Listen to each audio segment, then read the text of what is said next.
The morning sun cast long shadows across the tarmac at Viper Creek Air Base as the day shift arrived for another routine Tuesday in Colorado. Hangar 6 stood open to the crisp mountain air, its cavernous interior dominated by the sleek, angular silhouettes of three F-35 Lightning stealth fighters. The aircraft gleamed under the fluorescent lights, their radar-absorbing coating giving them an almost supernatural appearance that never failed to inspire both awe and respect from the ground crews. Tech Sergeant Brandon Wu was the first to notice the unfamiliar figure walking through the security checkpoint. He paused in his inspection of the lead aircraft's engine intake, wiping his hands on a rag as he watched a woman in her mid-40s approach the hangar. She wore a simple civilian contractor's uniform, khaki pants, a plain blue polo shirt, and steel-toed boots that had seen considerable use. Her dark hair was pulled back in a practical ponytail, and she carried nothing more than a tablet, a small toolkit, and a worn leather messenger bag. "Hey, Sullivan," Wu called to Airman Ivy Sullivan, who was running diagnostics on the avionics systems. "Looks like we've got another Pentagon desk jockey coming to tell us how to do our jobs." Sullivan rolled her eyes without looking up from her screen. "Great. What is it this time? Efficiency consultant, budget auditor, someone who's never touched a wrench telling us we're doing maintenance wrong?" The woman approached the hangar's main desk where Master Sergeant Felix Grant was reviewing the morning's work orders. She moved with a measured pace that suggested familiarity with military environments, though she wore no insignia or identification beyond a visitor badge clipped to her shirt pocket. "Master Sergeant Grant?" Her voice was quiet, but carried an underlying confidence that caught Grant's attention. "I'm Lily Torres from Pentagon Systems Analysis. I'm here to conduct a routine evaluation of your F-35 maintenance protocols." Grant looked up from his paperwork, studying the contractor with the practiced eye of someone who'd been dealing with civilian oversight for 15 years. Torres appeared unremarkable. Average height, professional demeanor, nothing that commanded immediate attention. Yet something about her posture, the way she stood with her weight evenly distributed, suggested she was more comfortable in military environments than most contractors. "Ma'am," Grant nodded respectfully, "I wasn't expecting an evaluation this week. Usually we get advance notice for these inspections."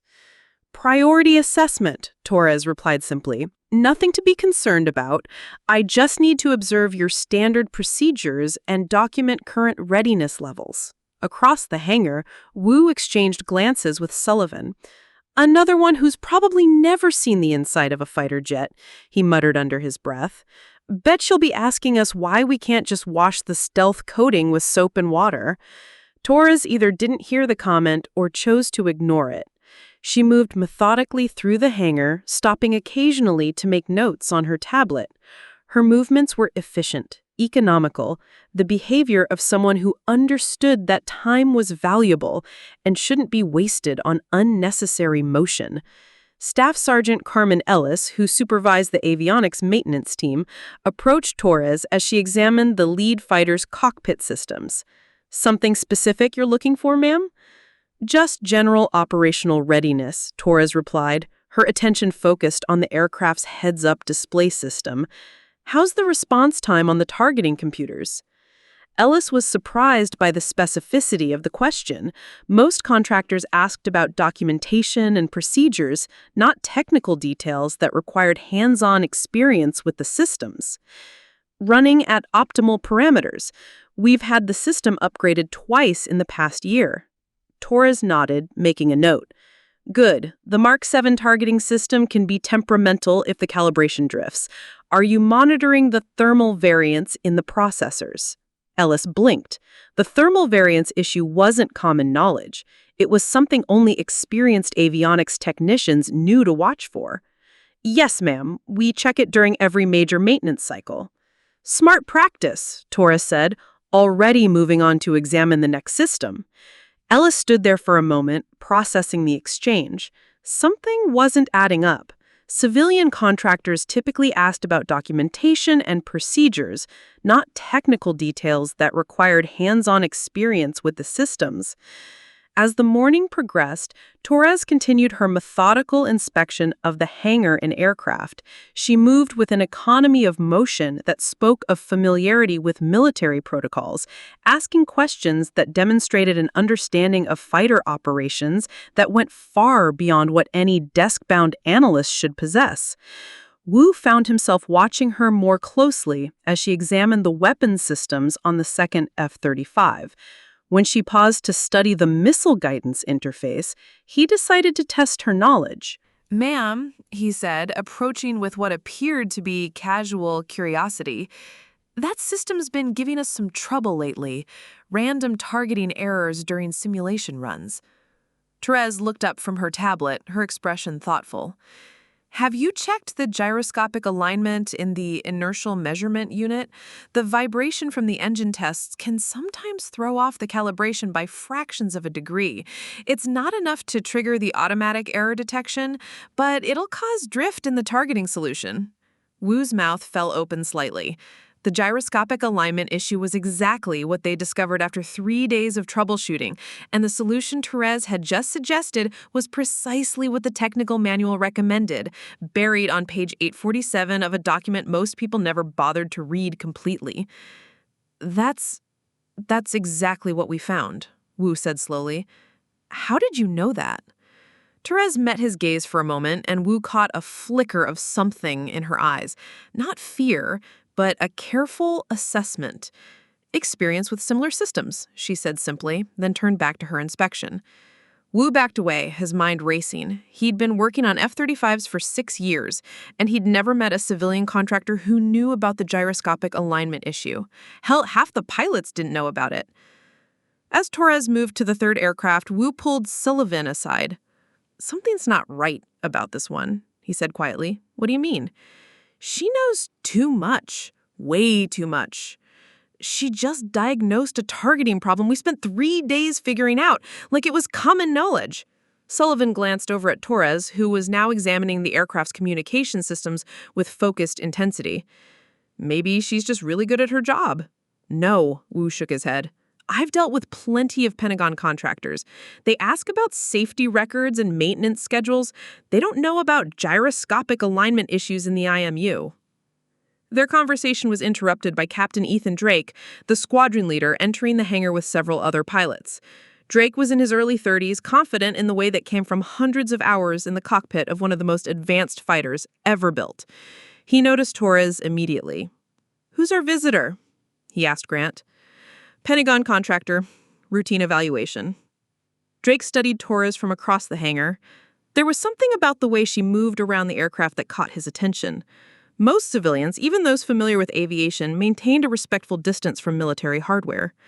Torres moved like someone who belonged there, like someone who understood that these weren't just machines, but weapon systems that required both respect and intimate knowledge. "Has she been cleared for this level of access?" Drake asked. Grant checked his paperwork. "Full clearance, signed off at the highest levels." As if sensing their attention, Therese looked up from her examination of the communication array.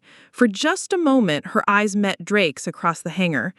The exchange lasted only seconds, but Drake felt an odd sense of recognition, as if he should know this woman from somewhere. The morning continued with Torres maintaining her methodical inspection, seemingly oblivious to the growing curiosity of the personnel around her. She asked technical questions that demonstrated deep knowledge of the F-35 systems, moved through the hangar with practiced efficiency of someone who'd spent considerable time in similar environments, and displayed an understanding of fighter operations that went well beyond what any contractor should possess. By lunch break, word had spread throughout the squadron that their civilian evaluator was unlike anyone they'd encountered before. Some suggested she might be a former Air Force member now working as a contractor. Others wondered if she was some kind of corporate spy trying to steal technical information. But Wu, who had spent the morning observing her carefully, had a different theory. One that seemed impossible, but explained everything he'd witnessed. As Therese packed up her materials to leave for the day, promising to return tomorrow to continue her evaluation, Wu made a decision that would change everything. He was going to find out exactly who Lily Torres really was, because he was becoming increasingly certain that whoever she was, she definitely wasn't just a Pentagon contractor. The sleek F-35 sat silent in their hangar as the day shift ended, but the questions Torres had raised in the minds of the 77th Fighter Squadron's ground crew were just beginning. Tomorrow would bring more answers and more questions that would challenge everything they thought they knew about the quiet woman who seemed to understand their aircraft better than she had any right to. Something told Wu that they were all about to discover that appearances could be dangerously deceiving, and that sometimes the most extraordinary people were hiding in the most ordinary disguises. The next morning arrived with an unusual tension hanging over Hangar 6. Lily Torres returned at precisely 0800 hours, once again in her unmarked contractor uniform, carrying the same tablet and toolkit. But today felt different. The casual dismissal from the day before had been replaced by wary curiosity from the ground crew. Tech Sergeant Brandon Wu was the first to notice the change in dynamics. As Torres approached his workstation, where he was performing routine maintenance on the lead F-35's hydraulic systems, he found himself straightening unconsciously, his casual demeanor from yesterday nowhere to be found. "Morning, ma'am," he said, his tone notably more respectful than before. Torres nodded in acknowledgement. "Sergeant, how is the hydraulic pressure holding on the port landing gear assembly?" Wu blinked. Yesterday, she'd been asking general questions about documentation and maintenance schedules. Today, she was asking about specific technical details that weren't part of any routine evaluation checklist. "Pressure's been solid at 3,000 psi, he replied automatically, then caught himself. "Ma'am, that information isn't typically part of a systems evaluation." "Isn't it?" Torres made a note on her tablet. "I find hydraulic consistency often indicates overall maintenance quality. Any fluctuations in the pressure readings during gear cycling tests?" The question sent a chill down Wu's spine. The gear cycling test's pressure fluctuations were something only someone with extensive hands-on experience would know to ask about. It wasn't information found in standard manuals or briefing documents. Across the hangar, Airman Ivy Sullivan was having her own unsettling encounter. Torres had stopped beside her as she worked on the aircraft's radar system, but instead of simply observing, she'd begun pointing out potential optimization points that weren't in any standard technical order. The array synchronization tends to drift in high-temperature environments, Torres mentioned casually, watching Sullivan work. "You might consider adjusting the phase alignment compensator by 2 degrees during summer operations." Sullivan paused her work, multimeter halfway to a connection point.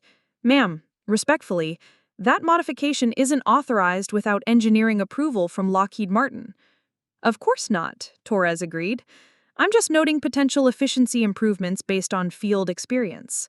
But her suggestions were too specific, too knowledgeable. Sullivan exchanged glances with nearby technicians, all of whom were beginning to realize their civilian contractor knew far more about the F-35 than any outside evaluator should.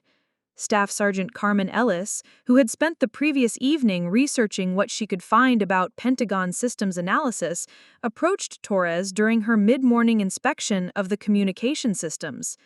"Miss Torres," she said carefully, "I noticed yesterday that you seem particularly familiar with the F-35's operational parameters." Torres didn't look up from her tablet. "I've studied the technical specifications extensively." "Have you?" Ellis moved closer, lowering her voice. "Because the way you move around these aircraft, the questions you're asking, it's not like someone who learned from manuals and briefings." For the first time since arriving, Torres's composure flickered. She met Ellis's eyes directly, and Ellis saw something there. Not fear, but a careful assessment of how much she could reveal without compromising whatever mission she was truly on. "I take my work seriously, Sergeant," Torres said finally. "I'm sure you do," Ellis nodded slowly. "It's just that in my 12 years working on these aircraft, I've only seen that level of intuitive understanding from pilots who've actually flown them." The words hung in the air between them. Torres resumed her work without responding, but Ellis noticed her movements had become more deliberate, more guarded. Meanwhile, Master Sergeant Felix Grant had been conducting his own investigation. During his lunch break, he'd called a contact at Pentagon Systems Analysis, someone who owed him a favor from their deployment days together in Afghanistan. "I need you to verify a contractor for me," Grant had said quietly into his phone. "Lily Torres. Supposed to be one of your systems evaluators, but something doesn't add up." The response had been immediate and troubling. "Grant, I've been with systems analysis for 8 years. We don't have anyone named Lily Torres on our roster. Never have." When Grant returned to the hangar, he found Torres examining the ejection seat systems, an area that was definitely not part of any routine maintenance evaluation. The ejection seats are classified components that require special clearance even to inspect. "Interesting area to evaluate," Grant commented, approaching slowly. Torres didn't seem surprised by his presence. Safety systems are crucial components in any aircraft assessment. "They are," Grant agreed, "but civilian contractors typically don't have clearance to examine ejection seat mechanisms. Those systems are classified at levels that require specific military authorization." Torres's fingers paused over her tablet. "I have the appropriate clearances." "Do you?" Grant pulled out his phone, showing her the blank screen where he'd tried to verify her identity. "Because when I tried to confirm your employment with Pentagon Systems Analysis, I was told they've never heard of you." The afternoon brought an unexpected complication. Colonel Rachel Barnes, the base commander, arrived for an unscheduled inspection, accompanied by 2 officers Torres didn't recognize from her briefing materials. Their presence immediately changed the atmosphere in the hangar. "Where's our systems evaluator?" Barnes asked Grant. "Over by the weapons bay, ma'am," Grant replied, gesturing toward Torres. "Colonel, we may have a situation developing." Barnes studied Torres from across the hangar, her expression unreadable.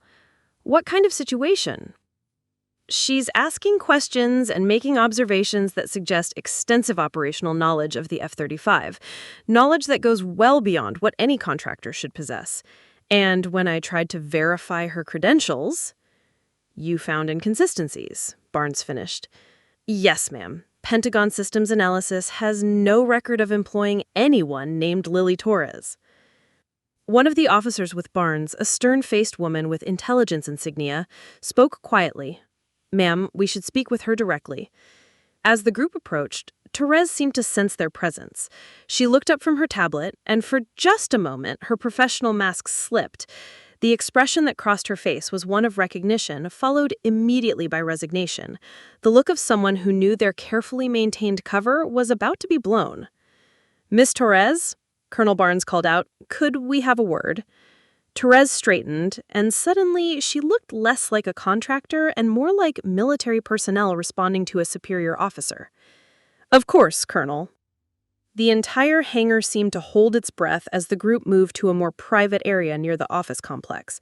Through the glass windows, the mechanics could see an intense conversation taking place, but couldn't make out the words. Wu moved closer to Sullivan. "Thinks she's in trouble?" "I think," Sullivan said slowly, "we're about to find out who she really is." Inside the office, Colonel Barnes was studying a classified file that had appeared on her secure tablet. The information it contained was shocking and impossible. "Captain Jade Montgomery, formerly one of our most decorated F-35 pilots, officially killed in action during Operation Silver Dawn 10 years ago." Torres stood at attention, her civilian facade completely dropped. "Ma'am?" "The question is," Barnes continued, "what is a dead pilot conducting systems evaluations at my base?"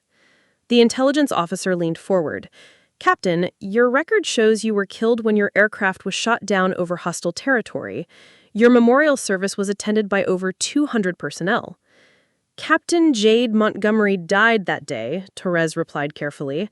"What remained was classified too highly to continue existing officially." Barnes nodded grimly. "And now you're back, hiding in plain sight as a contractor. The question is, why?" Through the office window, the ground crew watched the tense meeting unfold. Whatever was being discussed, it was clear their mysterious evaluator, who was apparently a pilot, wasn't who she'd claimed to be. Ellis turned to the assembled technicians. "Anyone want to explain what's happening here?" Grant, who had been quietly listening to radio chatter on his headset, suddenly straightened. "Everyone back to work," he commanded. "Now!" But it was too late. The base alarm system activated, its urgent wail filling the hangar. Emergency lights began flashing as the intercom crackled to life. "Attention all personnel, code red, repeat, code red. All flight crews report to stations immediately." In the office, Torres's head snapped up at the sound. Through the window, the mechanics could see her posture change completely. No longer a contractor or even a regular officer, but someone responding to a crisis with the instincts of a combat pilot. Colonel Barnes was receiving updates through her earpiece. "We have special forces pinned down in hostile territory. They need immediate air support, but our qualified pilots are either deployed or grounded for medical reasons." Torres stepped forward. "Ma'am, request permission to—" "You're officially dead, Captain," the intelligence officer interrupted. "You can't fly a classified mission." Torres's jaw tightened. "Those soldiers don't care about my official status, ma'am." Outside, the ground crew was mobilizing for an emergency launch, but they could see the heated discussion continuing in the office. Their mysterious evaluator, who was apparently a pilot, was clearly volunteering for something dangerous. Wu turned to his team. "I don't know who she really is, but I'm starting to think we're about to find out why some people become legends." The emergency was escalating, and everyone could sense that the carefully maintained fiction of Lily Torres's identity was about to be shattered completely. The truth was more complex and dangerous than anyone had imagined, and 40 American lives hung in the balance of whatever decision was being made in that glass-walled office. The heated discussion in the office continued as emergency protocols activated throughout Viper Creek Air Base. Multiple screens in the command center displayed satellite feeds, weather data, and communication channels, all focused on a rapidly deteriorating situation overseas. Through the glass partition, the ground crew could see Torres, or whoever she really was, becoming increasingly animated as Colonel Barnes spoke rapidly into her headset. Outside the office, Tech Sergeant Brandon Wu was monitoring radio communications when a desperate voice crackled through the emergency frequency. Any station, this is Razor Team Actual. We are pinned down by enemy armor and air defenses, multiple casualties. Request immediate air support or we will be overrun within 90 minutes. The transmission sent a chill through Hangar 6. 40 Special Forces soldiers were trapped deep in hostile territory, and conventional air support was hours away. Only a stealth fighter could penetrate the enemy's integrated air defense system, but their qualified F-35 pilots were either deployed overseas or grounded due to a food poisoning outbreak that had hit the squadron 2 days earlier. Staff Sergeant Carmen Ellis approached the door to the office, hoping to catch some of the heated conversation inside. What she heard made her blood run cold. "I don't care what the regulations say," Torres's voice carried through the reinforced glass. "Those soldiers are going to die if someone doesn't act within the hour." "Captain Montgomery, you don't exist," the intelligence officer replied firmly. "If this mission fails, if you're captured, if anything goes wrong, it creates an international incident. A dead pilot flying an unauthorized mission would be completely deniable," Torres finished. "No official connection to the Air Force, no political complications. That's exactly why this works." Master Sergeant Felix Grant, who had been studying Torres's behavior since her arrival, suddenly understood the full scope of what they were witnessing. He turned to the assembled crew members. "Listen carefully," he said quietly. "What I'm about to tell you stays in this hangar. Understood?" Everyone nodded solemnly. 10 years ago, there was a classified operation called Silver Dawn. Deep behind enemy lines, 100 American hostages were being held in a compound that was considered impossible to reach. Surface-to-air missiles, advanced radar systems, hostile fighter patrols, every conventional approach had been ruled out. Grant paused, watching the faces of his crew as they absorbed the implications. Airman Ivy Sullivan leaned forward. "She pulled it off?" "More than that," Grant continued. "She didn't just complete the mission, she rewrote the book on what was possible with stealth technology. But in the process, she had to make choices that weren't authorized. rules of engagement were exceeded, enemy targets were eliminated that weren't on the approved list.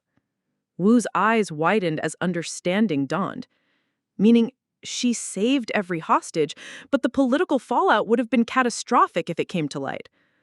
Exactly. So the brass made her disappear, officially killed in action, full military honors, sealed records. But unofficially, they gave her a new identity and turned her loose to do what she does best: keep our aircraft and pilots ready for the impossible missions. The radio crackled again with another desperate transmission from the trapped Special Forces team. Razor Team Actual, to any station. Enemy armor closing on our position. We've got wounded who can't be moved. If air support doesn't arrive in 60 minutes, we're done for. Inside the office, the argument was reaching a crescendo. Colonel Barnes was weighing options that could end her career, while the intelligence officer was calculating political ramifications. But Taurus, Captain Jade Montgomery, was focused on only one thing: 40 American soldiers who were about to die if someone didn't act within the hour. "Ma'am," she said directly to Barnes, "with respect, those soldiers don't have time for bureaucratic considerations. I know these aircraft better than anyone on this base. I know the mission profile, the threat environment, and the tactical requirements. Most importantly, I know how to get there and back without starting World War III. The intelligence officer stepped forward. "This is completely unauthorized. If anything goes wrong, then it's on me," Taurus replied firmly. "No official sanction, no orders from command, just a contractor who happened to know how to fly." Barnes was studying classified intelligence reports on her tablet. The enemy forces had advanced air defenses, multiple radar installations, and fighter patrols. It was exactly the kind of mission that required the unique capabilities of both stealth technology and a pilot with exceptional skills. "Chief Grant," Barnes called through the intercom from the office. "Aircraft status report." Grant stepped forward. "All 3 F-35s are fully mission-capable, ma'am. Weapons loaded, fuel topped off, ready for immediate deployment." Barnes looked at Taurus, then at the intelligence updates showing the deteriorating situation overseas. "Captain, what's your assessment of mission success probability?" 70% if we launch within 30 minutes, Taurus replied without hesitation. "Drops to 40% after that due to enemy reinforcements and daylight exposure." The intelligence officer was reviewing Taurus's old service record on a classified terminal. "Colonel, her psychological profile shows extreme risk-taking behavior. The Silver Dawn mission succeeded, but she violated multiple protocols." "Because following protocols would have gotten people killed," Taurus said coldly. "Sometimes the book doesn't have answers for impossible situations." Ellis, who had been monitoring the conversation, noticed something crucial. Taurus wasn't just volunteering for a dangerous mission, she was calculating success probabilities with the precision of someone who had flown similar missions before. This wasn't bravado or heroics, it was professional assessment from someone who understood exactly what she was proposing. Wu checked his watch. "Ma'am, if we're going to prep an aircraft for immediate launch, we need to start now." Barnes made her decision. "Do it. Full combat configuration." The hangar exploded into activity. The same mechanics who had dismissed Taurus 2 days ago now worked with desperate efficiency to prepare the lead F-35 for combat. External fuel tanks were checked, weapon systems armed, and flight computers loaded with mission parameters. But the tension was palpable. Everyone understood they were participating in something that officially wasn't happening. Taurus emerged from the office and began accepting flight gear from crew members who now looked at her with a mixture of awe and concern. As she suited up, Wu approached hesitantly. "Ma'am, I owe you an apology. When you first walked in here, I thought you were just another paper pusher." "You thought exactly what you were supposed to think. That was the point," Taurus replied, adjusting her flight helmet. "But who are you really?" Taurus paused in her preparations, meeting Wu's gaze directly. "Someone who made choices that required her to disappear, but today that doesn't matter. What matters is getting to those soldiers before it's too late." As final systems checks were completed, Ellis pulled Colonel Barnes aside. "Ma'am, if Captain Montgomery was officially killed 10 years ago, what's she been doing since then?" Barnes's expression was grim. "According to what little I can access, she's been conducting systems evaluations at various military installations. always under different contractor identities, always moving on after a few days. She's been keeping watch, Ellis realized, making sure our aircraft are mission-ready for situations exactly like this. That's my assessment, and now we know why. The radio crackled with another transmission from the trapped soldiers, their situation becoming more desperate by the minute. Enemy forces were closing in, and time was running out.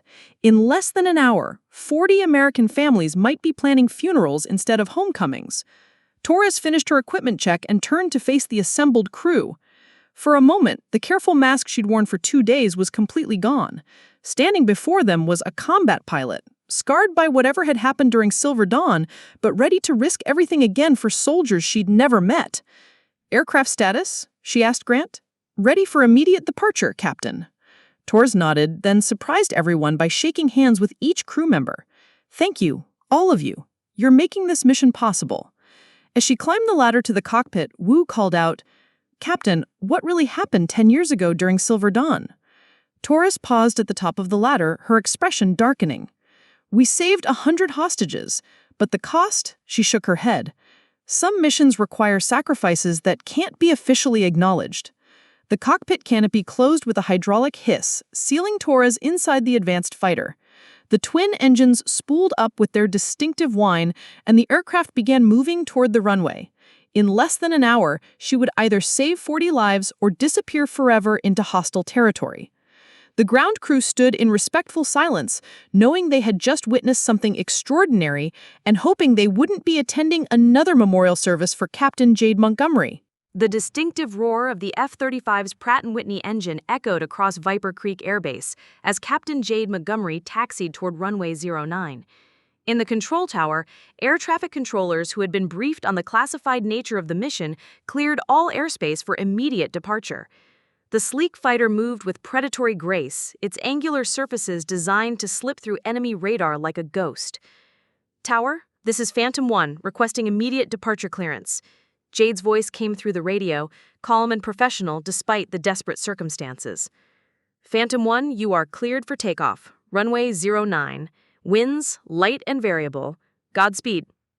In Hangar 6, the ground crew gathered around portable radios, listening to the departure sequence that might be the last time they heard from the woman who had disrupted their carefully ordered world. Tech Sergeant Brandon Wu found himself holding his breath as the F-35's engine noise reached its crescendo. The fighter lifted off with the smooth precision that only came from hundreds of hours in the cockpit, banking sharply toward the northeast and climbing rapidly into the morning sky. Within minutes, it had disappeared from visual range, leaving only the fading contrail as evidence that it had ever been there. "Flight time to target area," Staff Sergeant Carmen Ellis asked Master Sergeant Felix Grant. Grant consulted the mission parameters on his tablet.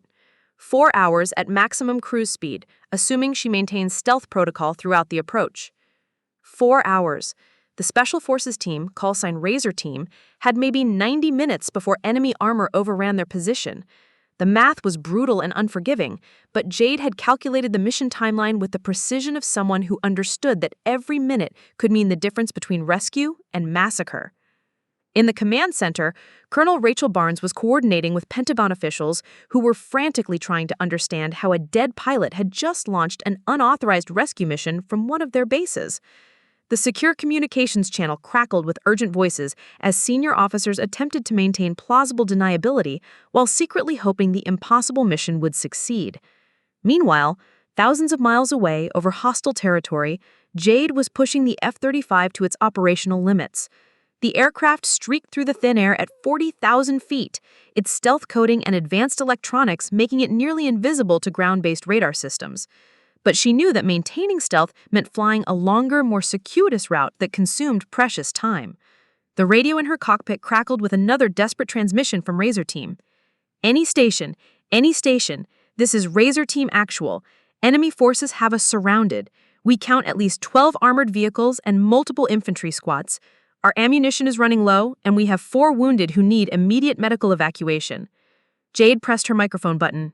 "Razor Team, this is Phantom 1. Help is en route. What's your current tactical situation?" The relief in the Special Forces commander's voice was palpable. Phantom 1. Thank God. We're in a compound approximately 2 clicks north of our original insertion point. Enemy has us pinned down with heavy machine guns and RPGs. We've got good defensive positions but can't hold much longer. Understood, Razor Team. I need you to mark your position with infrared strobes for identification. Keep your heads down. When I arrive, things are going to get loud. Back at Viper Creek, the intelligence officer who had opposed the mission was monitoring satellite feeds of the target area. The images were sobering. Enemy forces had indeed surrounded the American position and were preparing for a final assault. Without immediate intervention, the Special Forces team would be overwhelmed within the hour. Colonel Barnes, the intelligence officer said quietly, satellite imagery confirms the tactical situation. Enemy armor is positioning for a coordinated attack. If Captain Montgomery doesn't reach them in time... Barnes nodded grimly. I understand the stakes. The question is whether a single fighter can make a difference against those odds. In the hangar, the ground crew had returned to their duties but remained focused on the radio communications. Airman Ivy Sullivan was running diagnostics on the remaining F-35s when she paused to listen to another transmission from the combat zone. Phantom 1, this is Razor Team. Enemy artillery is beginning to bracket our position. We estimate 15 minutes before they achieve accurate fire control. Jade's response was measured but carried an edge of urgency. Copy, Razor Team. I'm pushing the aircraft to maximum performance. Hold your positions and keep those IR strobes active. Wu, who had been calculating fuel consumption and flight times, looked up from his computer. She's cutting it close. Even at maximum speed, the timing is going to be tight. Ellis nodded. That's assuming everything goes perfectly. One mechanical problem, one navigation error, one radar detection, and those soldiers are dead. The weight of that reality settled over the hangar. 40 American Special Forces operators, the best trained soldiers in the world, were depending on a pilot who officially didn't exist, flying a mission that wasn't authorized in an aircraft that would be disavowed if anything went wrong. As Jade approached hostile airspace, she began the delicate process of terrain-following flight that would allow her to penetrate enemy air defenses undetected. The F-35 dropped to just 200 feet above the ground, using valleys and ridgelines to mask its approach from radar installations. At this altitude and speed, there was no margin for error. A single miscalculation would result in controlled flight into terrain. The advanced terrain-following radar painted a three-dimensional image of the landscape ahead, while the aircraft's flight computers made constant micro-adjustments to maintain optimal altitude and heading. But Jade trusted her instincts more than the computers, making manual corrections based on years of experience flying similar missions in similar terrain. Phantom 1, this is Razor Team Actual, came another transmission, this one tinged with desperation. Enemy tanks are moving into final assault positions. We can see them positioning for a coordinated attack. If you're coming, we need you now. 2 minutes out, Razor Team. I have visual on enemy positions. Keep your heads down and trust the plan. The battlefield appeared ahead through her night vision systems, a complex tactical situation with enemy armor and infantry deployed in overlapping fields of fire around a small compound where the American forces had taken cover. Jade could see the infrared strobes marking friendly positions, tiny pinpricks of light in the vast darkness of hostile territory. She armed the F-35's weapon systems, selecting precision-guided munitions designed specifically for this type of close air support mission. The targeting computer began acquiring enemy vehicles, painting each target with invisible laser designators that would guide the weapons to their intended destinations. Razor Team, this is Phantom 1. I count 12 enemy armored vehicles and multiple infantry positions. Danger close weapons release in 30 seconds. Keep everyone under hard cover. In the compound below, the Special Forces team pressed themselves against walls and into fighting positions as they heard the distinctive sound of a jet fighter approaching at high speed. Most had never seen an F-35 in combat, but they understood that their survival now depended on the skill of a pilot they couldn't see, flying an aircraft that they could barely hear. Jade completed her final targeting sequence, her fingers moving over the weapon's controls with practiced precision. Years of training and combat experience had prepared her for this moment, but she also knew that 40 lives hung in the balance of the next few seconds. Phantom 1, weapons hot. Take cover. The F-35's internal weapons bay opened briefly, releasing a salvo of precision-guided bombs that streaked toward their targets through the darkness. Jade immediately banked hard to the left, climbing rapidly to avoid any possible counterfire, while the weapons completed their terminal guidance phase. For several seconds, nothing happened. Then the night erupted in a series of devastating explosions as each weapon found its mark, eliminating enemy armor with surgical precision while leaving the American positions untouched. The mission had succeeded, but Jade knew that the hardest part was yet to come: escaping hostile airspace with every enemy radar system now fully alert and searching for the ghost that had just shattered their carefully planned assault. The explosions below illuminated the darkness like deadly fireworks, casting flickering shadows across the mountainous terrain as enemy armor burned in the night. Captain Jade Montgomery banked the F-35 sharply to the northeast, climbing rapidly while every radar warning receiver in her cockpit began screaming alerts. The stealth fighter's surprise attack had been devastatingly effective, but now every air defense system within 200 miles knew something was out there. Phantom 1, this is Razor Team Actual, came the jubilant voice over the radio. Direct hits on all targets. Enemy armor is neutralized. You just saved 40 lives and we will never forget it. Just doing my job, Razor Team, Jade replied, her attention already focused on the tactical display showing multiple surface-to-air missile sites powering up their tracking radars. Get your wounded to the extraction point. Safe journey home. Copy that, Phantom 1. You're a guardian angel. As Jade pushed the F-35 toward the relative safety of international airspace, the enormity of what she'd accomplished began to sink in at Viper Creek Air Base. In Hangar 6, the ground crew erupted in cheers that echoed through the cavernous space. Tech Sergeant Brandon Wu found himself grinning despite the tension that still gripped his chest. "She did it," Airman Ivy Sullivan said, her voice filled with amazement. "She actually pulled it off." But Master Sergeant Felix Grant was monitoring the secure communications channel and his expression remained grim. "The mission's not over yet. She still has to get out of there alive." The celebration in the hangar died instantly as the reality of Jade's situation became clear. Success in the target area was only half the battle. She now had to escape through alerted air defenses with every enemy fighter in the region scrambling to intercept an aircraft they couldn't see but knew was there. In the command center, Colonel Rachel Barnes was receiving real-time intelligence updates that painted a sobering picture of the tactical situation. "Ma'am," the intelligence officer reported, "enemy air defenses are fully active, multiple SA-21 missile systems are conducting active searches, and we're detecting at least 6 fighter aircraft launching from enemy bases." Barnes studied the satellite imagery on her screen. "Captain Montgomery's egress route?" "She's maintaining radio silence as planned, but satellite tracking shows her heading northwest toward friendly airspace. She's got approximately 300 miles of hostile territory to cross." 300 miles. In an F-35 at maximum cruise speed, that represented nearly an hour of flight time through increasingly dangerous airspace. Every minute increased the probability that enemy forces would detect and engage the stealth fighter. Meanwhile, thousands of miles away, Jade was flying the most dangerous mission of her career. The F-35 streaked through the darkness at 35,000 feet, its advanced electronic warfare systems working overtime to defeat the radar emissions painting the sky around her. She could see the distinctive signatures of SA-21 missile systems on her threat display, their powerful radar beams sweeping back and forth in search patterns designed to detect even the most advanced stealth aircraft. The key to survival was unpredictability. Jade varied her altitude and heading constantly, never maintaining the same flight profile long enough for enemy computers to establish a tracking solution. She climbed to 45,000 feet to avoid one missile engagement zone, then dropped to 500 feet above the terrain to slip under another radar coverage area. Her fuel situation was becoming critical. The high-speed approach and combat maneuvering had consumed more fuel than planned, and she was now calculating whether she had enough remaining to reach friendly airspace. The numbers were uncomfortably close. Back at Viper Creek, the tension in Hangar 6 had reached painful levels.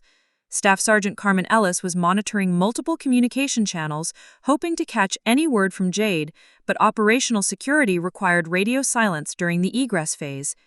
"How long until she's clear of hostile airspace?" Wu asked. Grant checked his calculations. "Best case scenario, 45 minutes, but that assumes everything goes perfectly." "And if it doesn't?" Grant's expression was somber. "Then we'll be planning another memorial service." The weight was excruciating. Every member of the ground crew understood that somewhere over enemy territory, the woman they'd dismissed as just another contractor was fighting for her life in a battle that would never be officially acknowledged. If she was shot down, there would be no rescue mission, no prisoner exchange, no body to bring home. She would simply disappear, as she had done 10 years earlier. Jade's situation was deteriorating rapidly. Her threat warning system detected the distinctive radar signature of an advanced air-to-air missile system, and she realized that enemy fighters had managed to get close enough to attempt an intercept. The F-35's stealth technology made it nearly invisible, but nearly wasn't good enough when highly trained enemy pilots were searching with advanced sensors. She made a split-second decision that violated every rule of stealth operations.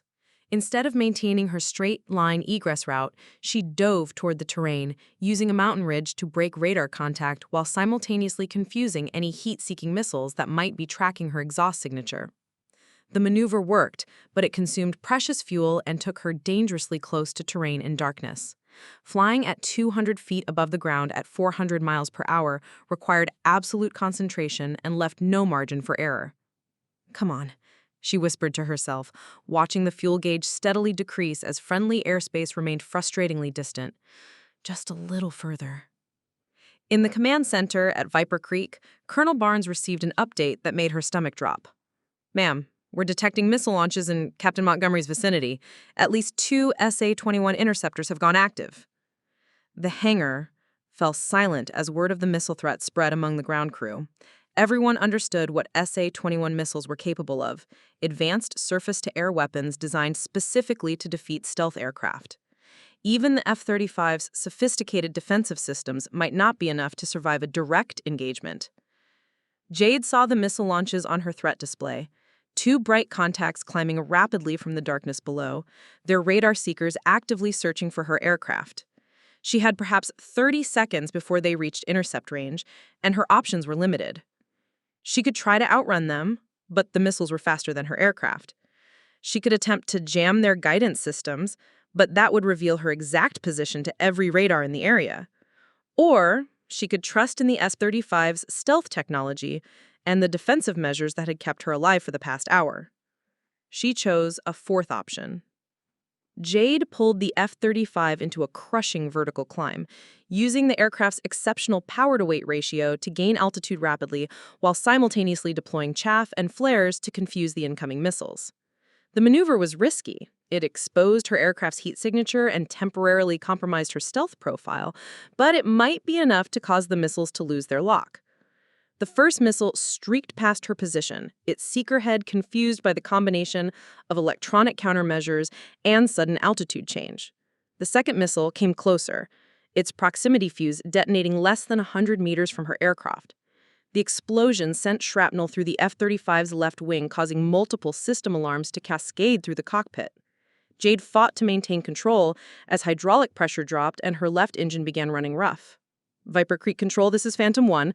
Declaring emergency. Aircraft damaged, fuel critical. Request immediate landing clearance." The response was immediate and filled with relief. "Phantom 1, you are cleared for emergency approach. Runway 09. Emergency vehicles standing by." In Hangar 6, the ground crew heard the transmission and erupted in cheers mixed with concern. She had made it out of hostile territory, but her aircraft was damaged and she was running on fumes. Wu turned to his team. "Get the emergency equipment ready. If she's declaring fuel critical, she's coming in hot and heavy." As the distinctive silhouette of the damaged F-35 appeared on the horizon, trailing a thin stream of fuel vapor from its damaged wing, everyone at Viper Creek Air Base understood they were witnessing the return of a legend. Captain Jade Montgomery had once again accomplished the impossible, but the cost of her heroism was written in the scars across her aircraft's stealth coating. The hardest part wasn't over yet. She still had to get the damaged fighters safely on the ground. The damaged F-35 approached Viper Creek Air Base, trailing vapor and flying in erratic pattern that sent emergency crews scrambling across the tarmac. In the control tower, air traffic controllers cleared all airspace within a 50-mile radius as Captain Jade Montgomery fought to keep her crippled aircraft airborne long enough to reach the runway. "Phantom 1, this is Tower Control," came the calm voice of the senior controller. "We show you on final approach. Can you confirm your aircraft status? Jade's voice was strained but professional as she responded through the static of damaged communication systems. Tower, I've got hydraulic failure on the left side, partial engine damage, and fuel showing 0 on all gauges. This is going to be a single attempt landing. In Hangar 6, the entire ground crew had assembled outside to watch the approach. Tech Sergeant Brandon Wu stood with his arms crossed, studying the approaching aircraft through binoculars. What he saw made his blood run cold. "Jesus," he muttered, "look at that left wing." The F-35's port wing showed visible damage from the missile's proximity detonation. Shrapnel had torn through the stealth coating and damaged several control surfaces. Fuel was streaming from at least 2 puncture points, creating a dangerous vapor trail that sparkled in the afternoon sun. Staff Sergeant Carmen Ellis grabbed a radio. "All emergency crews, be advised we have a possible fuel leak on approach. Foam trucks to standby positions." Master Sergeant Felix Grant was calculating landing parameters on his tablet. With that much damage and no fuel reserves, she's got exactly 1 chance to get this right. If she overshoots the runway or comes in too fast, there won't be enough power for a go-around. The mathematics of the situation were unforgiving. A normal F-35 landing required precise speed and angle control, with multiple backup systems available if something went wrong. Jade was attempting the same maneuver with damaged flight controls, compromised hydraulics, and fuel levels so low that the engines could flame out at any second. "Viper Creek Tower, this is Phantom 1, Jade's transmission crackled through damaged radios. "I'm showing multiple system failures. Flight controls are sluggish, and I've lost most of my hydraulic pressure. Request emergency equipment standing by." Phantom 1, all emergency services are in position. Fire and rescue teams ready. Medical standing by. You're cleared to land runway 09, winds calm, altimeter 2992. As the F-35 lined up on final approach, everyone watching could see that something was desperately wrong. The aircraft's nose was higher than normal, indicating Jade was fighting aerodynamic problems caused by the wing damage. The landing gear extended with visible difficulty, and only 2 of the 3 gear indicator lights showed green in the tower. Colonel Rachel Barnes had joined the emergency response team on the flight line, her expression grim as she watched the approach through binoculars. The intelligence officer who had opposed the mission stood beside her, no longer concerned with political ramifications, but simply hoping to see a brave pilot survive the consequences of her heroism. "Tower, I'm showing a possible gear malfunction," Jade reported, her voice tight with concentration. "Main gear appears to be locked, but I'm not getting a positive indication on the nose wheel." The controller's response was immediate and professional despite the gravity of the situation. "Phantom 1, we confirm visual on your gear. Main landing gear appears normal, nose gear looks extended, but we cannot confirm lock status from here." It was every pilot's nightmare, attempting to land a damaged aircraft with uncertain landing gear. If the nose wheel collapsed on touchdown, the F-35 would cartwheel down the runway at 150 miles per hour, almost certainly killing the pilot and destroying one of America's most advanced fighters. In Hangar 6, Airman A.V. Sullivan was monitoring multiple radio frequencies, coordinating between the tower, emergency services, and maintenance teams who might need to respond to whatever happened in the next few minutes. "All stations, this is Hangar 6, emergency recovery team standing by, medical personnel report ready status." Jade was now less than 2 miles from the runway, fighting to maintain control of an aircraft that wanted to roll left due to the damaged wing. She had to maintain constant right rudder pressure to keep the nose aligned with the runway centerline, while simultaneously managing power settings on engines that were running rough due to fuel starvation and debris ingestion. "Phantom 1, you're looking good on glide path," the tower controller lied professionally. Everyone watching could see that the F-35 was descending too rapidly and approaching at an angle that would make a normal landing nearly impossible. But Jade wasn't attempting a normal landing. She was using every technique learned from thousands of hours in the cockpit, compensating for the aircraft's damaged systems through pure flying skill and experience that couldn't be taught in any flight school. At 500 feet above the ground, her left engine flamed out completely. The sudden loss of power caused the aircraft to yaw violently to the left, and only Jade's lightning-fast reflexes prevented a complete loss of control. "Tower, I've lost the left engine," she reported with remarkable calm. Single-engine approach, emergency landing. The situation had gone from dangerous to nearly hopeless. Landing a damaged F-35 on one engine required precise speed and energy management that left no margin for error. Too fast, and she would overshoot the runway with no power to go around. Too slow, and the aircraft would stall and crash short of the runway. Grant was monitoring the approach through binoculars, his experienced eye tracking the F-35's flight path. "She's compensating for the engine failure," he observed. "Look how she's using the remaining engine power and aerodynamic control to maintain the approach angle." Wu nodded, his respect for the pilot growing with each passing second. "I've never seen anyone fly a damaged fighter that smoothly.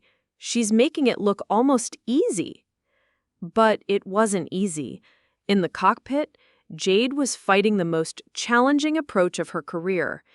Every control input had to be perfectly calculated, every power adjustment precisely timed.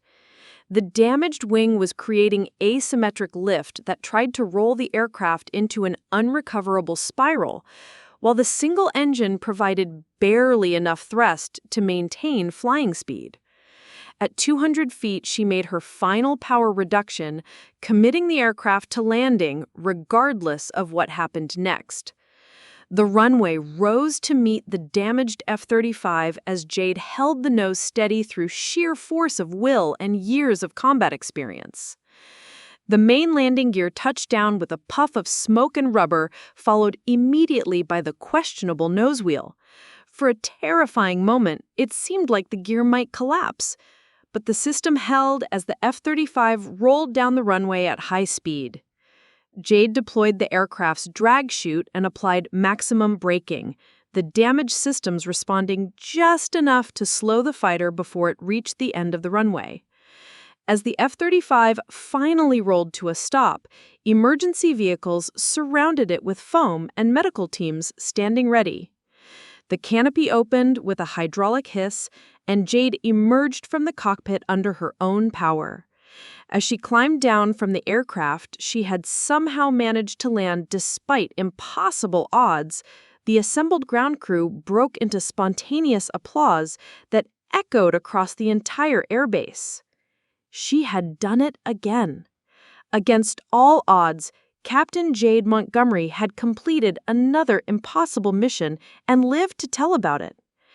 But as she stood on the tarmac looking at her damaged aircraft, everyone understood that her decade of hiding was over. There would be no more contractor identities, no more anonymous evaluations. The ghost pilot had been forced back into the light, and nothing would ever be the same. Preparing and narrating this story took us a lot of time, so if you are enjoying it, subscribe to our channel. It means a lot to us. Now, back to the story. The acrid smell of burnt jet fuel and hot metal filled the air around the damaged F-35 as emergency crews completed their safety checks. Captain Jade Montgomery stood beside her aircraft, still wearing her flight suit and helmet, looking remarkably composed for someone who had just cheated death twice in one day. The gathered crowd of ground personnel, emergency responders, and base officials maintained a respectful distance, but their expressions ranged from awe to disbelief. Tech Sergeant Brandon Wu was the first to approach, carrying a bottle of water and a concerned expression. "Captain, are you injured? Do you need medical attention?" Jade accepted the water gratefully, her hands steady despite the incredible stress she'd just endured. "I'm fine, Sergeant. Just need a moment to decompress." She paused, looking at the damaged wing of her aircraft. "How bad is it?" Master Sergeant Felix Grant had been conducting a preliminary damage assessment with his team. "Ma'am, it's a miracle this bird stayed in the air. We've got multiple punctures in the fuel system, shrapnel damage to the left wing structure, hydraulic system compromised, and the left engine is completely shot. By all rights, you should have ejected over enemy territory." "Ejecting wasn't an option," Jade replied simply. 40 soldiers were counting on air support, and this was the only aircraft available. Staff Sergeant Carmen Ellis, who had been monitoring communications throughout the mission, stepped forward with an expression of profound respect. "Ma'am, we monitored the radio traffic from Razor Team. They're calling you a miracle worker. All 40 soldiers are safely en route to extraction, with minimal casualties thanks to your precision strike." The weight of that statement settled over the gathered personnel. Everyone present understood they had witnessed something extraordinary, not just exceptional flying skills, but the kind of selfless heroism that defined the very best of military service. Colonel Rachel Barnes approached with several senior officers, her expression a complex mixture of relief, concern, and administrative calculation. "Colonel Montgomery, we need to debrief this mission immediately. There are going to be questions from Washington, and we need to have answers." "I understand, ma'am," Jade nodded. "But first, I need to know, what's the official story going to be?" The intelligence officer who had opposed the mission stepped forward, his earlier antagonism replaced by grudging respect. "Captain, that's above my pay grade now. This mission succeeded beyond anyone's expectations, but it's also created complications that reach the highest levels of government." Airman Ivy Sullivan, who had been quietly documenting the aircraft's condition, looked up from her tablet. "Man, if I may ask, during the approach, when you lost the left engine, how did you maintain control? I've never seen flying like that." Jade considered the question carefully. "Experience, Airman. 10 years of thinking I was dead gave me perspective on what's really important. When you're not officially alive, you stop worrying about regulations and focus on results." Wu, who had spent 2 days questioning Jade's credentials, shook his head in amazement. "Captain, I owe you more than an apology. When you first walked into our hangar as a contractor, I thought you were just another bureaucrat. I never imagined—" "You never imagined you were working alongside someone who had been preparing for exactly this kind of mission. That was the point. For 10 years, I've been moving from base to base, evaluating readiness, identifying weaknesses, and ensuring that when the impossible became necessary, our people would be ready." The revelation sent a murmur through the assembled crowd. Grant voiced what many were thinking. "Ma'am, you've been watching over the entire Air Force fleet?" "Not just me. There are others. Pilots who officially died but continued serving in different capacities. The Pentagon has learned that sometimes the best way to protect critical assets is to make them invisible." Colonel Barnes was receiving updates through her earpiece, her expression becoming increasingly serious. "Captain, I'm getting word from Washington. This mission has attracted attention at the highest levels. Secretary of Defense wants a full briefing, and there are congressional leaders asking questions." "What kind of questions?" "The kind that suggests your period of invisibility may be coming to an end. The success of this mission, combined with the exposure of your continued service, has created a situation that can't be easily classified away." Ellis approached with a secure tablet displaying intelligence reports. "Ma'am, there's something else. The enemy forces you engaged tonight, they weren't regular military units.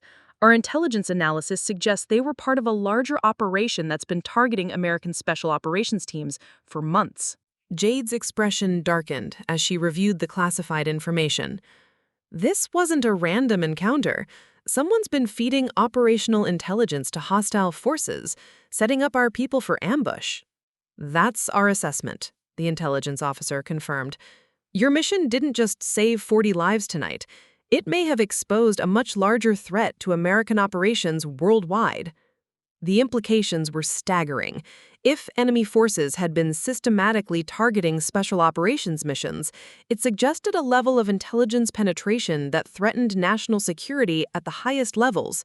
Jade's unauthorized mission had inadvertently uncovered evidence of treason that reached far beyond a single rescue operation. Wu was studying the battle damage assessment reports on his tablet. "Captain, the precision of your strikes tonight. You eliminated 12 enemy vehicles without causing any collateral damage to nearby structures. That level of accuracy under combat conditions is what happens when you've had 10 years to think about every mistake you ever made," Jade interrupted. "After Silver Dawn, I swore I'd never again let political considerations override tactical necessities. Tonight, 40 soldiers were in danger, and that's all that mattered." Grant nodded slowly. "Ma'am, what happened during Silver Dawn? The official records are classified, but the rumors?" Jade was quiet for a long moment. staring at her damaged F-35. When she finally spoke, her voice carried the weight of years of hidden guilt and sacrifice. "We were ordered to extract 100 American hostages from a compound deep in enemy territory. The mission parameters were politically safe, but tactically insufficient. Following orders would have saved maybe 20% of the hostages." She paused, her jaw tightening. "So, I didn't follow orders. I expanded the target list, eliminated Gretz that weren't on the approved list, used weapons and tactics that exceeded our rules of engagement. All 100 hostages came home alive." "But the political fallout," Ellis began, "would have ended careers, caused international incidents, maybe even led to war crimes charges. So, the brass offered me a choice: face court-martial and public disgrace, or die heroically in a training accident and continue serving in the shadows." The assembled personnel stood in stunned silence, finally understanding the true cost of the woman's heroism. She had sacrificed her identity, her official recognition, even her right to exist, in order to continue protecting the people she had sworn to serve. Sullivan broke the silence. "Ma'am, was it worth it? 10 years of being officially dead?" Jade looked around at the faces of the ground crew who had witnessed her return from the shadows. "Ask the families of the 40 soldiers who are going home tonight. Ask the 100 hostages who survived Silver Dawn.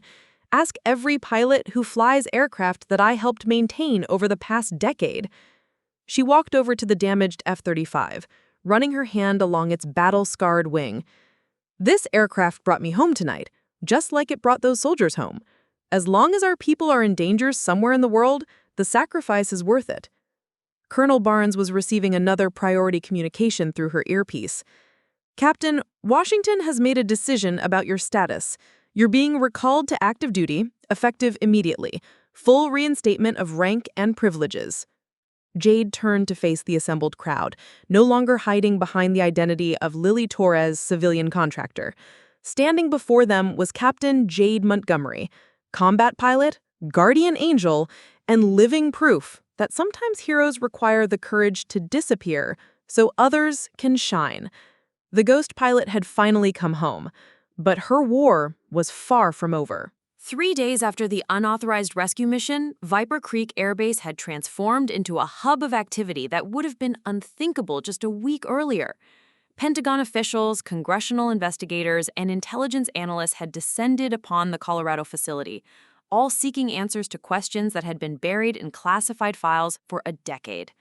Captain Jade Montgomery sat in a secure conference room, no longer wearing the unmarked contractor uniform that had been her disguise. Instead, she wore the service dress uniform of an active-duty Air Force officer, complete with ribbons that told a story of exceptional valor and sacrifice that few would ever fully understand. Across the table sat General Patricia Hayes, the Air Force Chief of Staff, whose expression had remained carefully neutral throughout 3 hours of intensive debriefing. "Captain Montgomery," General Hayes said, consulting a thick folder of classified documents, "your unauthorized mission 3 days ago has created ripple effects throughout the Pentagon and beyond.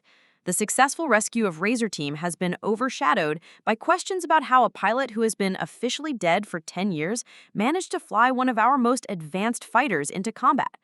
Jade maintained her military bearing, hands clasped in front of her on the polished table.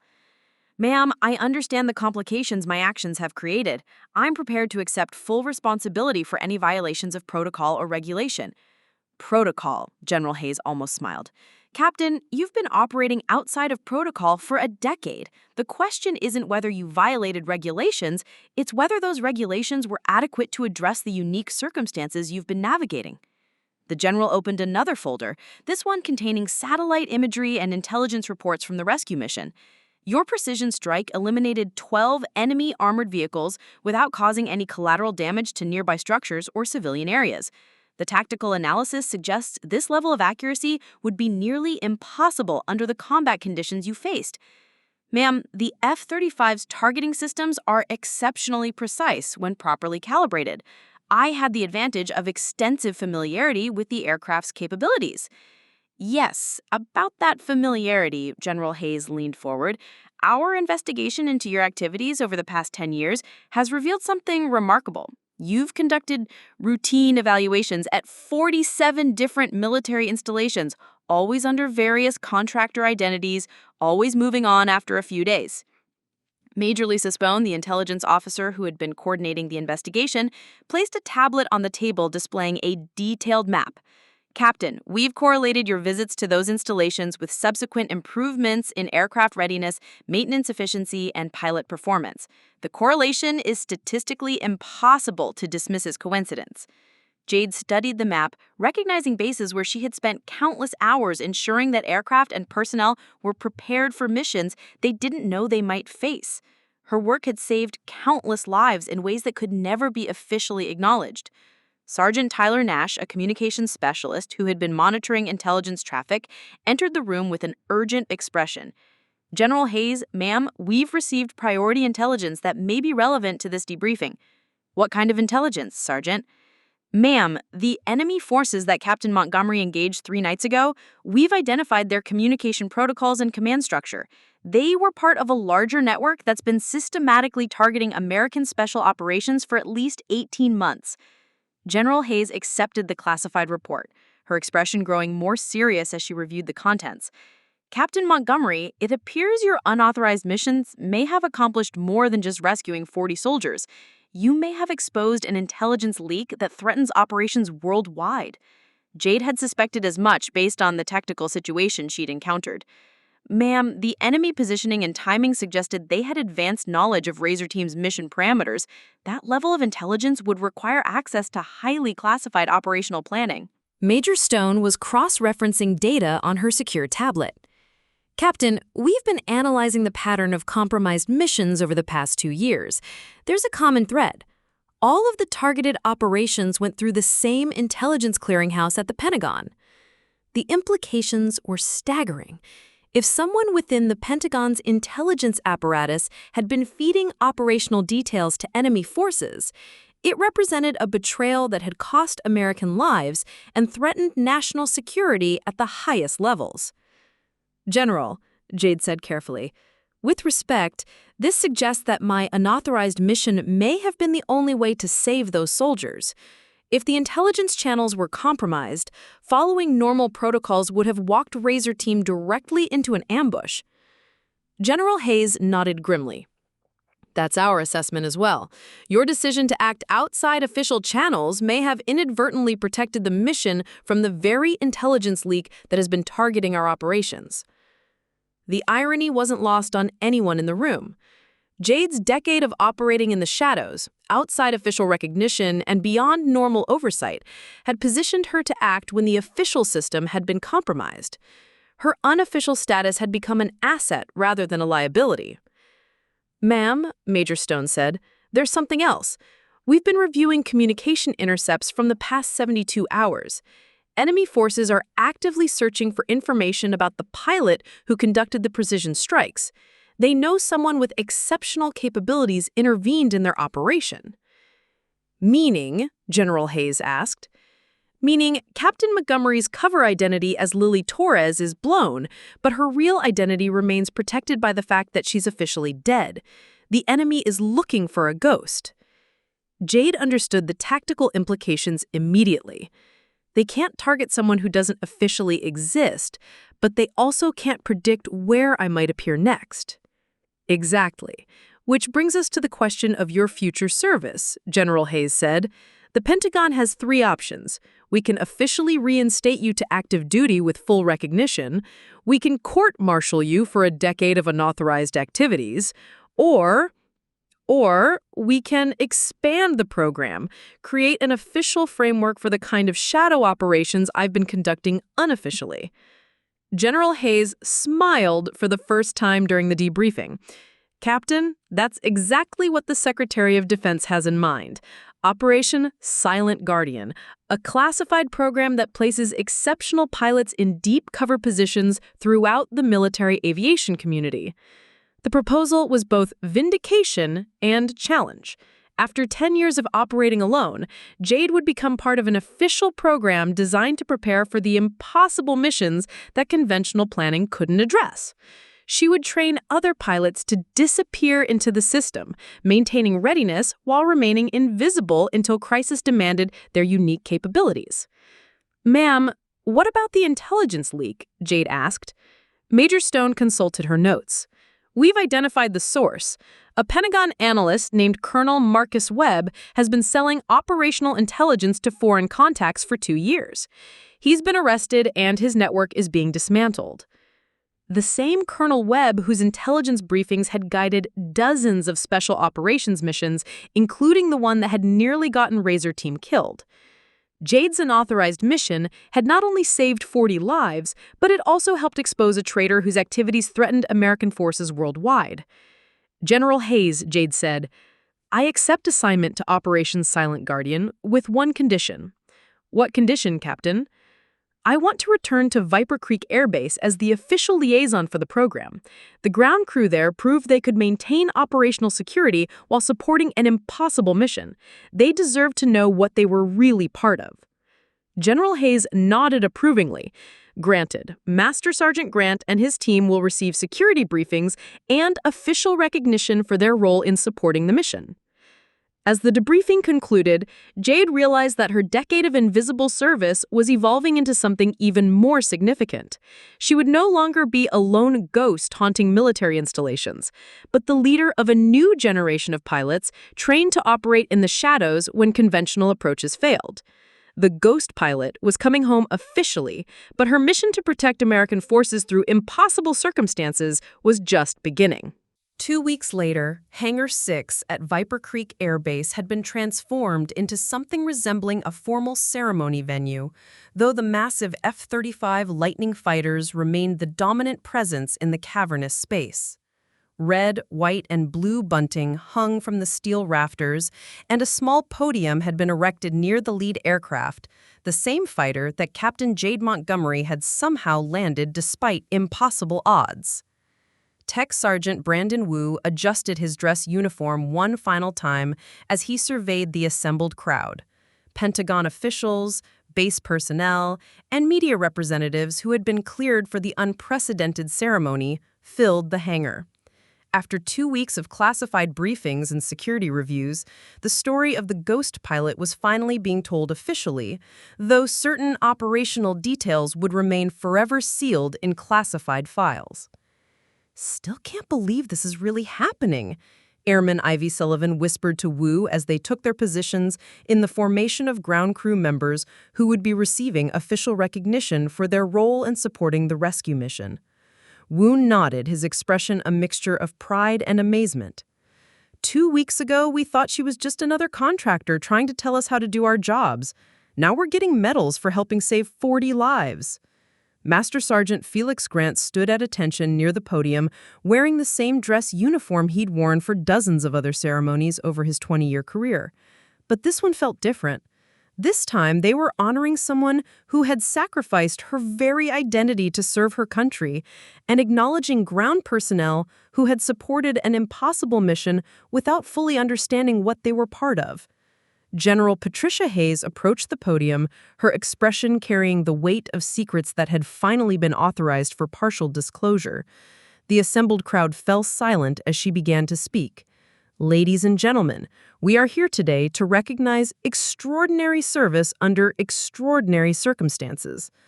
2 weeks ago, 40 American Special Forces soldiers found themselves trapped behind enemy lines with no hope of conventional rescue. What happened next represents the very best of military service and the kind of heroism that often goes unrecognized." She paused, her gaze finding Jade Montgomery, who stood at attention in full dress uniform for the first time in 10 years. The ribbon bars on her chest told a story of exceptional valor that most of the assembled crowd was only now beginning to understand.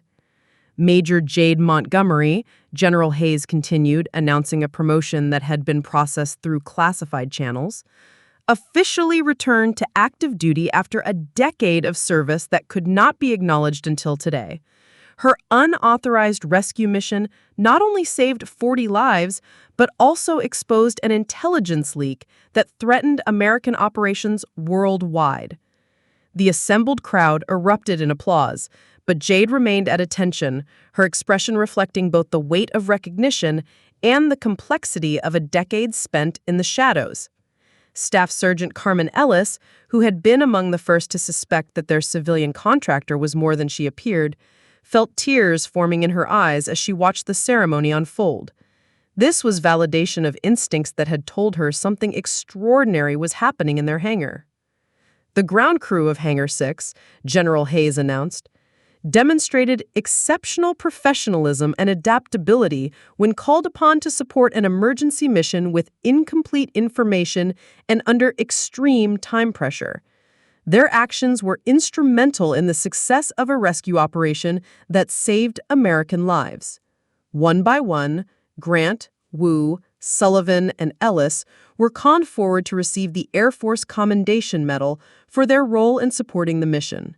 As Wu stepped forward to accept his award, he thought about how completely his perception of events had changed in just 2 weeks.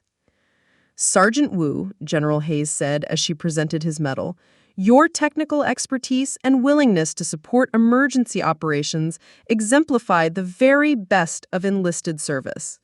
"Thank you, ma'am," Wu replied, his voice steady despite the emotion he felt. "We were just doing our jobs."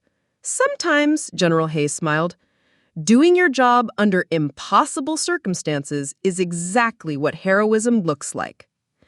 After the individual recognitions were completed, General Hayes called Jade forward for the ceremony's most significant moment. The hangar fell completely silent as the general began reading from a classified citation. Major Jade Montgomery, for exceptional heroism in aerial combat, extraordinary achievement in aviation, and decade-long service above and beyond the call of duty, you are hereby awarded the Distinguished Service Cross. The citation continued, detailing missions that had been classified until this moment, accomplishments that had saved countless lives through careful preparation and impossible execution. As the medal was pinned to Jade's uniform, many in the audience realized they were witnessing the recognition of a living legend. But for Jade, the most meaningful moment came when General Hayes announced the creation of Operation Silent Guardian, the classified program that would institutionalize the kind of shadow operations she had been conducting alone for 10 years. Major Montgomery will serve as the commanding officer of Operation Silent Guardian, General Hayes announced, training and deploying exceptional pilots in deep cover positions throughout the military aviation community, ensuring readiness for missions that conventional planning cannot address. Captain Ethan Drake, the squadron leader who had first sensed something unusual about the civilian contractor, stepped forward as part of the ceremony's final element. "Major Montgomery," he said formally, "the 77th Fighter Squadron requests permission to designate you as our honorary squadron commander. Your service embodies everything we aspire to achieve." Jade's composure finally cracked slightly, emotion flickering across her face as she accepted the honor from pilots who represented the future of military aviation. "Captain Drake, I'm honored to accept, but remember, the real heroes are the soldiers we're all sworn to protect. Everything we do, every mission we fly, every aircraft we maintain serves that purpose." As the formal ceremony concluded, Jade found herself surrounded by the ground crew who had supported her mission without fully understanding what they were part of. Grant approached first, extending his hand with genuine respect. "Major, it's been an honor working with you, both as Lily Torres and as Captain Montgomery. We're proud to have been part of your mission."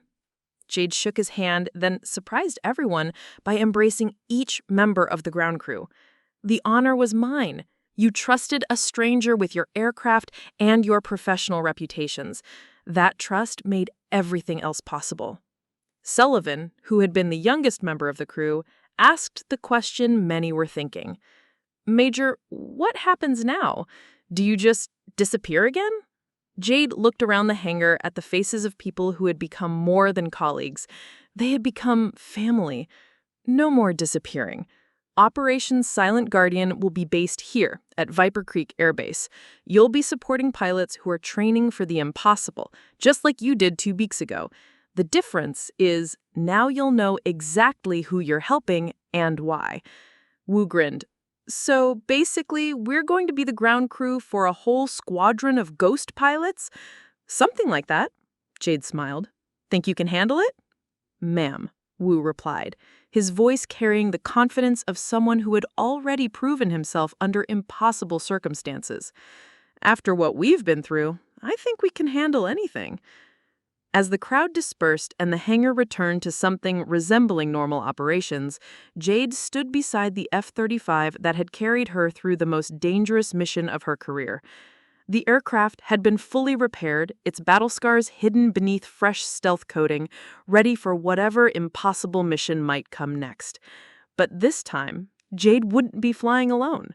She would be leading a new generation of pilots trained to operate in the shadows, supported by ground crews who understood that sometimes the most important missions were the ones that officially never happened. The ghost pilot had come home, not just to Viper Creek Air Base, but to a form of service that honored her sacrifice and her extraordinary capabilities.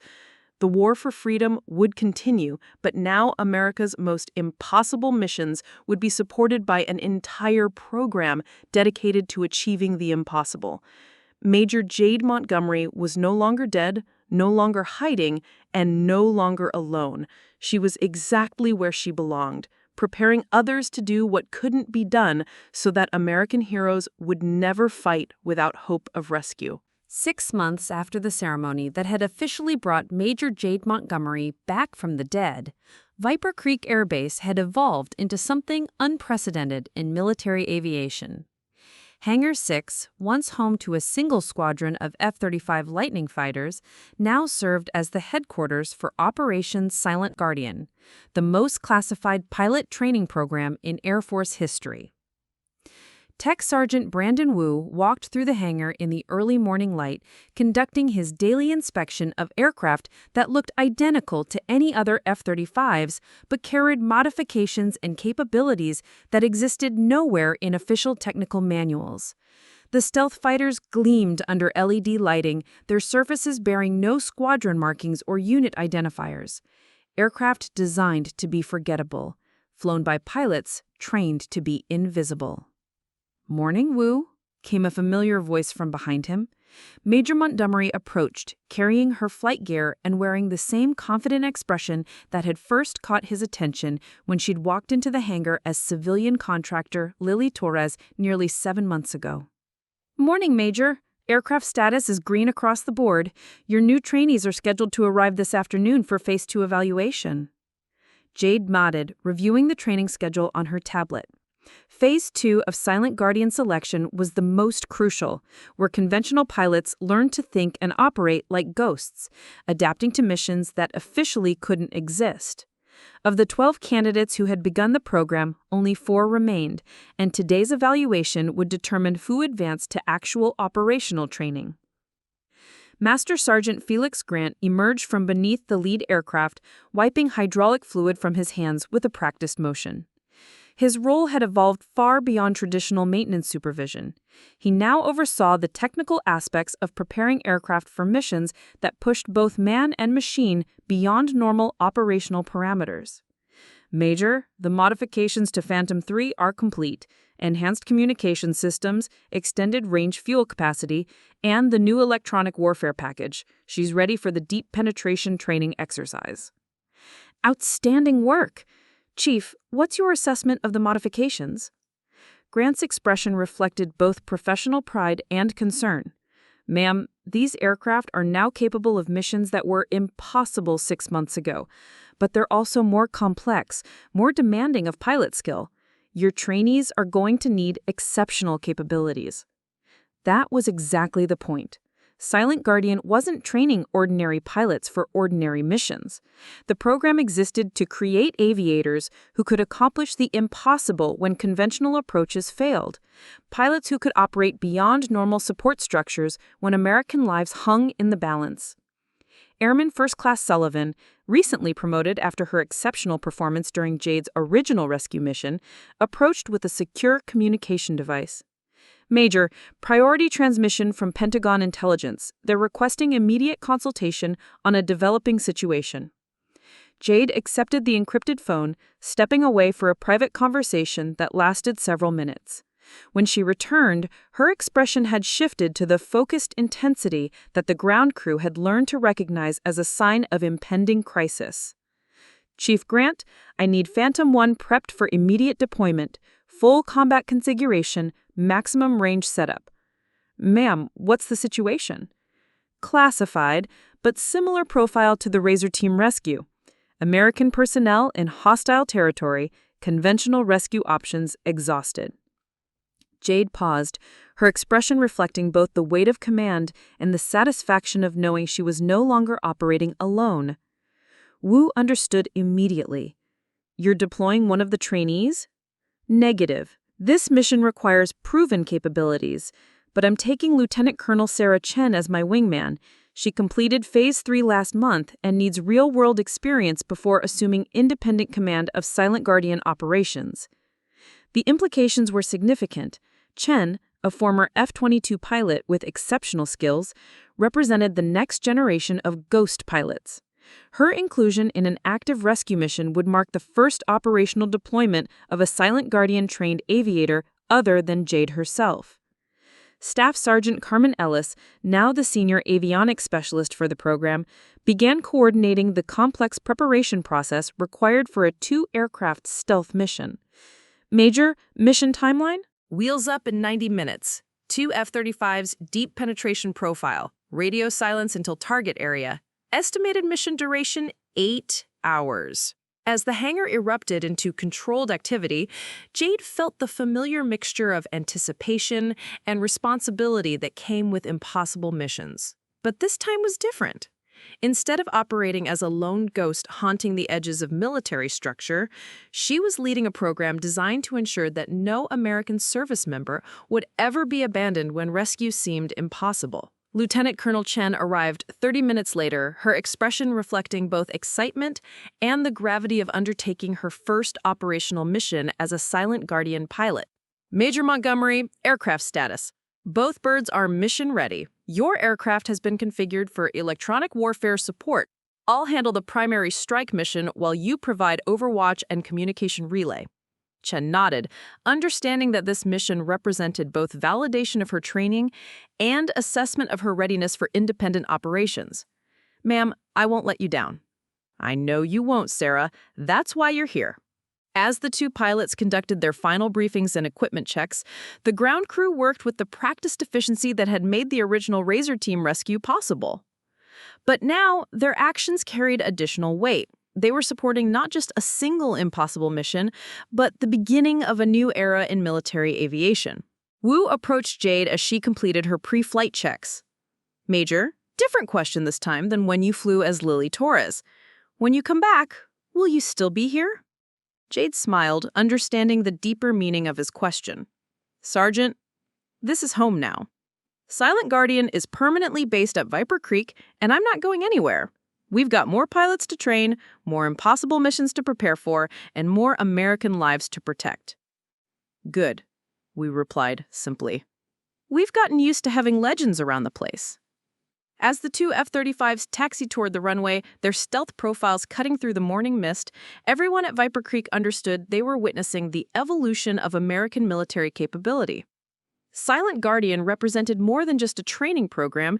It embodied the principle that no mission was truly impossible when exceptional people were prepared to risk everything for others. The radio crackled with departure clearance. Phantom Flight, you are cleared for takeoff. Runway 09, winds calm. Bring them home safe. Roger Cower, Phantom Flight departing for Guardian Angel duties. As the fighters disappeared into the dawn sky, leaving only the fading sound of their engines, the ground crew stood in respectful silence. They had witnessed the birth of a legend, supported her return from the shadows, and now watched as she led others to achieve the impossible. Major Jade Montgomery was no longer the lone ghost pilot operating in secret. She was the commander of America's most elite aviation program, training warriors to fly missions that couldn't be acknowledged, but would never be forgotten by the lives they saved. The ghost had become a guardian angel, and the skies would never be the same. Major Jade Montgomery had finally found her way home, not to a place, but to a purpose worthy of her extraordinary gifts. In a world where the impossible became necessary far too often, America now had guardians prepared to make miracles seem routine. Up next, you've got 2 more standout stories right on your screen. If this one hit the mark, you won't want to pass these up. Just click and check them out. And don't forget to subscribe and turn on the notification bell so you don't miss any upload from us.